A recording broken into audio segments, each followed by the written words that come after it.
सूत जी महाराज से ऋषियों ने पूछा, महाराज ये शिव महापुराण की कथा का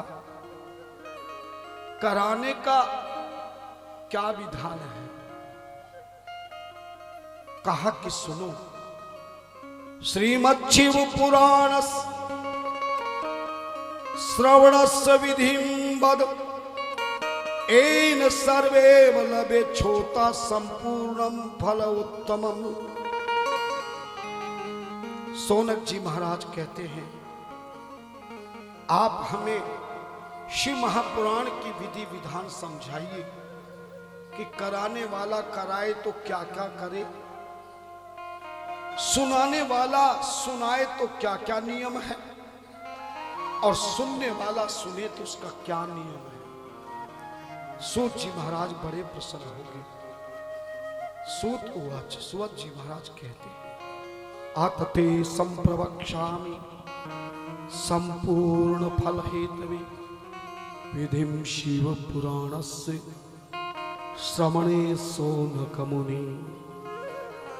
हे सोनक आदि 88,000 ऋषियों, शिव पुराण की कथा का मैं तुम्हें विधान बताता हूं।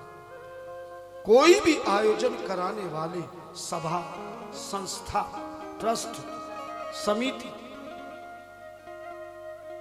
वही सत्संग कराती सकती है शिव पुराण का, जब उसकी उनके मन में 3 चीजें हो जाएंगी। जब तक 3 चीज का समावेश नहीं होगा, आप कितना प्रयास अभ्यास करें पर 3 चीजों के बाद निराश हो जाएंगे, निराश के बाद उदास हो जाएंगे। बोले पहला है दृढ़ संकल्प। जैसे ही मन में संकल्प आया, किसी के द्वारा धर्म पत्नी ने कथा देखी, सुनी, टीवी पे सुनी या सोशल मीडिया पे सुना, या किसी पंडाल में, या किसी पड़ोसी ने, किसी मित्र ने, किसी अन्य समितियों ने बताया, अमुक जगह महाराज बहुत सुंदर शिव पुराण की कथा करते हैं। मन में संकल्प हो गया, कराएंगे।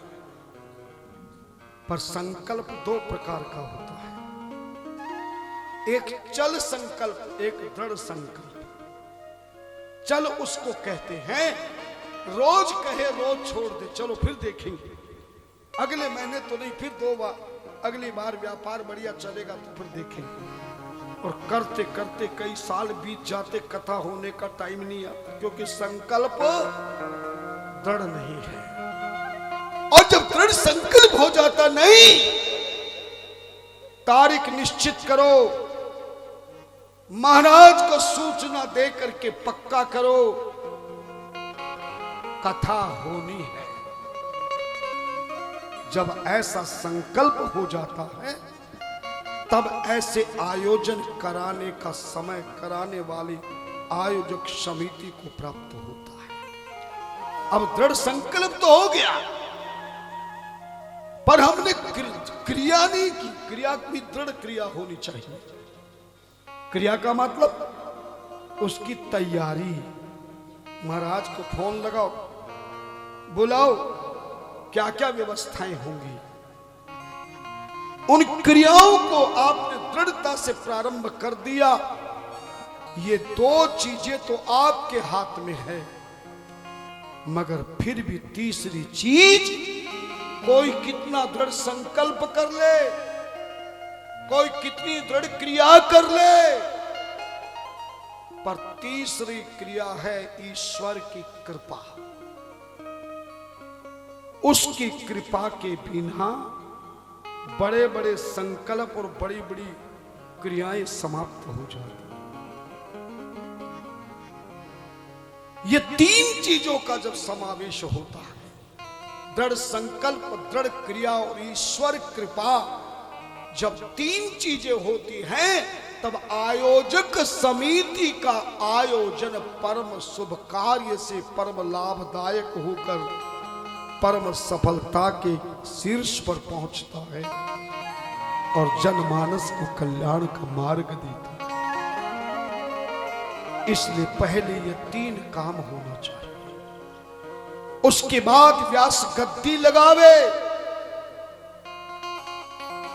व्यास गद्दी तैयार करे, ब्राह्मण विद्वानों को बुलाकर वेदी की रचना करावे, विधिवत समस्त देवी देवताओं का आह्वान करे, उन्हें स्थान देवे, पूजन करावे, फिर कलश शोभा यात्रा जितनी शक्ति हो, 5 सौभाग्यवती नारियां या कन्या हो, 11 हो, 21 हो, 101 हो, 501 हो, 1000, 1101 हो, मंगल कलश यात्रा पूरे नगर में भ्रमण करते हुए सारे नगरवासियों को यह सूचना देवे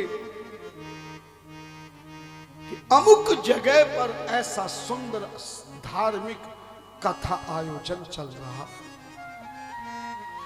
कहते हैं कि कलश यात्रा में जो लोग उन कलशों के साथ साथ में नगर में जितने पांव रखते हैं, यानी कानी च पापानी, धर्म ग्रंथ कहता है, शिव पुराण कहती है, जितने पांव स्त्री पुरुष गरीब अमीर बड़ा छोटा बालक जो भी उस शोभा यात्रा को प्रसन्नता से नाचता हुआ गाता हुआ, जितने पांव वो जमीन पर पांव कदम रखता है, उतने कदम के जन्मों के सारे पाप उसी समय समाप्त होते रहते हैं।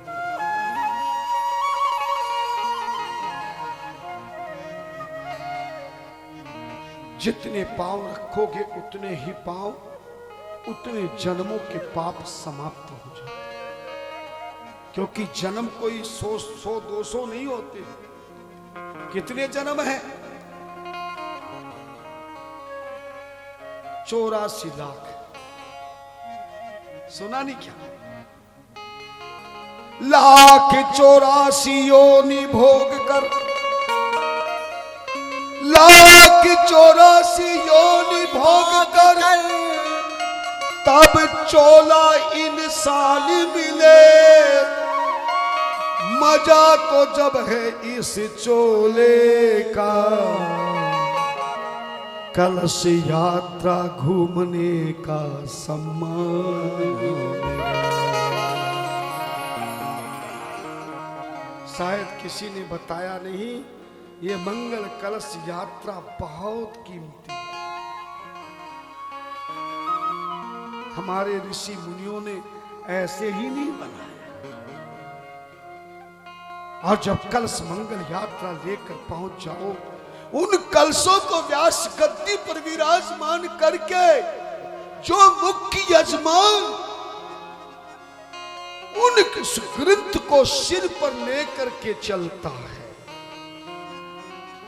समझ लो सारा भार कथा का उसी पर होता है। कई लोग चाव चाव में फोटो खिंचाने के चक्कर में ग्रंथ को सिर पे रखते हैं। कभी गलती मत कर जाना, ये कई फोटो आपका टोटू ना कर दे। किसी ग्रंथ को सिर पर रखने का अर्थ है कि मैं इस ग्रंथ की कथा के आयोजन को अपने सिरोधार्य करता हूं। जो भी व्यवस्था होगी, स्थिति परिस्थिति होगी, मैं तन मन धन से इसकी सेवा में लगकर इसे पूरा कराऊंगा।